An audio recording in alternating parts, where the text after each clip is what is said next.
बिस्मिल्लाहिर्रहमानिर्रहीम। अस्सलाम वालेकुम नाज़रीन, आपका होस्ट फैसल इदरीस भट्ट। नाज़रीन, मेरे पास आज ख़बरें बहुत ज़्यादा हैं। ख़बरें ये हैं कि डोनाल्ड ट्रंप पाकिस्तान पर सफरी पाबंदी लगाने जा रहे हैं।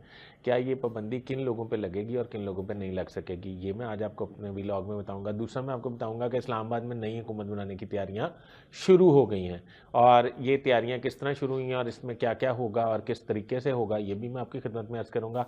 इसके अलावा मैं आपकी खिदमत में अर्ज़ करूँगा एक बहुत बड़ी और ताकतवर वज़ीर को उनके ओहदे से हटाया जा रहा है और उनकी जगह किसे लाया जा रहा है, ये भी आज मैं आपकी खिदमत में अर्ज़ करूँगा। बराए मेहरबानी मेरा चैनल सब्सक्राइब कर लें, बेल आइकन के बटन को दबा लें, मैं आपका बड़ा मशकूर रहूँगा। तो शुरू ये करते हैं कि एक डोनाल्ड ट्रंप के हवाले से डोनाल्ड ट्रंप ये कहते हैं कि पाकिस्तान पर सफरी पाबंदियाँ लगाने पर गौर किया जा रहा है। पाकिस्तान और अफगानिस्तान में गालिबन उन्होंने कहा था। तो पाकिस्तान में जो सफरी पाबंदियाँ हैं वो इस तरह लगाने पर गौर नहीं किया जा रहा कि पाकिस्तान से कोई ट्रैवल करके पाकिस्तान से अमेरिका नहीं जा सकेगा। मेरे पास जो इतलात अभी तक मसूल हुई हैं उसमें ये आया है कि बड़ी तादाद में अफ़गान शहरी जो हैं जिनकी पाकिस्तान में तादाद कोई 30 लाख से ज़्यादा है, ये पाकिस्तानी आईडी कार्ड बनवाते हैं और पाकिस्तानी पासपोर्ट बनवा के एम्बेसीज में अपनी स्टेटमेंट के मतलब बलबूते पर या अपनी इन्फ्लुएंस अपने मतलब रुपए पैसे के बलबूते पर, आपको पता है कि वो पाकिस्तान और अफगान पाकिस्तान के दरमियान स्मगलिंग और बहुत सारी गैर कानूनी सरगर्मियों में वो मुलविस होते हैं। तो उस पर वो कुछ लोग जो हैं वो वीज़ा हासिल कर लेते हैं। जो नादरा ने वेरीफाई किया हुआ है कि वो अफ़गान शहरी हैं, उनको किसी सूरत वीज़ा हासिल नहीं, उनको वीज़े का हसूल अब नामुमकिन होगा। दूसरी बात यह है कि पाकिस्तान से अगर कोई नया वीज़ा जारी किया जाएगा तो उस वीज़े के हवाले से इंश्योर किया जाएगा कि उसकी सरगर्मियाँ पाकिस्तान में क्या हैं। अगर तो उनको क्लियरेंस मिलेगी तो उसके बाद उनको जो वीज़ा 3 दिन में आ जाता था, आप आज जाते थे एम्बेसी से टाइम लेते थे, आपका जो भी टाइम मिलता था 3 दिन में जो वीज़ा आ जाता था, 3 दिन में आप जाके अप्लाई करते थे, 3 दिन बाद आपको उसका रिजल्ट आ जाता था, यानी कि वो आपसे पासपोर्ट ले लेते थे और 3 दिन में आपको वीज़ा स्टैम्प करके भेज देते। अब इस तरह नहीं होगा। अब काफ़ी लंबा अरसा लगेगा आपको वीज़ा स्टैम्प करवाते हुए, आपकी सिक्योरिटी क्लियरेंस होते हुए। अच्छा, और जिन लोगों के वैलिड वीज़े मौजूद हैं इस वक्त, उन पे सफरी पाबंदियां नहीं लगाई जाएंगी। गो के उनको वेरिफिकेशन के एक घन चक्कर से गुजारा जाएगा पर उन पे सफरी पाबंदियां नहीं आयद की जाएंगी। कोई भी गैर कानूनी जो है उसके बारे में तो डोनाल्ड ट्रंप पहले कह ही चुके हैं। अच्छा, अब मैं आऊँगा दूसरी तरफ।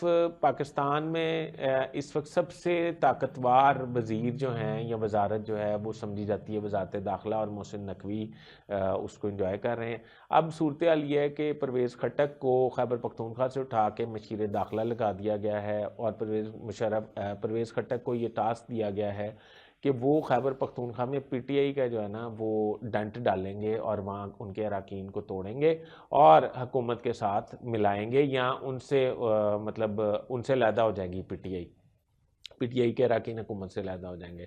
और फिर इसके हवाले से लंबी प्लानिंग है।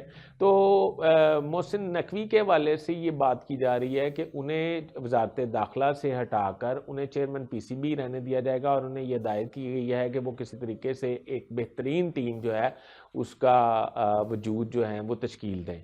अब अगर मोहसिन नकवी को हटा दिया जाता है तो परवेज़ खट्टक जो हैं वो एक ताकतवर वज़ीर दाखिला के तौर पर सामने आएंगे। पहले भी वज़ीर दाखिला के हवाले से वज़ीर आज़म जो हैं वो बेबस नज़र आते थे, आप परवेज़ खट्टक के हवाले से वज़ीर आज़म बेबस नज़र आएंगे। अब अगली बात, जो पाकिस्तान, मैंने आपको कहा इस्लामाबाद में नई हुकूमत की तैयारी शुरू हो गई है।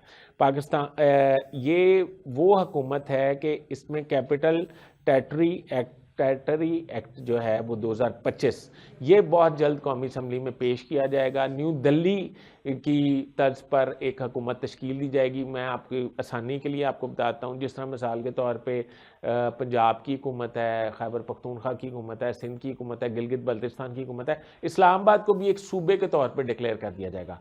इसमें एक कानून साज असम्बली जो है उसको तश्कील दी जाएगी। वो MPAs जो हैं वो इलेक्शन लड़ के असम्बली में आएंगे और वहाँ से अपना पार्लिमानी लीडर मुंतखब करेंगे, जिसका नाम वज़ीर आला नहीं होगा, मेयर होगा, और वो कानून साज असम्बली होगी। और उसमें जो अरकान असम्बली होंगे उन्हें वजारतें भी दी जाएंगी। उनमें से कुछ मखसूस वजारतें लाइक दाखिला, लाइक पुलिस और इस तरह की एक दो और वजारतें जो हैं वो वफाकी हुकूमत के अंडर ही रहेंगी। और ये हुकूमत जो है वफाकी हुकूमत के अंडर दूसरे सूबों की तरह ही काम करेगी। जिस तरह चीफ कमिश्नर इस्लामाबाद जो हैं वो एक्ट करते हैं एज चीफ सेक्रेटरी किसी भी सूबे का। जो चीफ सेक्रेटरी होता है इक्वल टू चीफ कमिश्नर होता है इस्लामाबाद का। उसके नाम चीफ कमिश्नर को हटा के उधर चीफ सेक्रेटरी का नाम दे दिया जाएगा और वहाँ पे सारी वजारतें जो हैं उनके जो अफसरान होंगे उनको सेक्रेटरी का नाम दे दिया जाएगा। अभी ये जो हुकूमत है इस्लामाबाद की हुकूमत, ये दिल्ली में एक रोल मॉडल मौजूद है जहाँ से जिसका पहले जिसके एक बड़े नामवर वज़ीर आला गुजरे हैं अरविंद केजरीवाल, और अरविंद केजरीवाल की तर्ज पर ये इस्लामाबाद में भी तश्कील दिया जा रहा है। अभी तक के लिए इतना ही। अपने होस्ट फैसले इस बात को इजाज़त दीजिए। अल्लाह हाफ़िज़।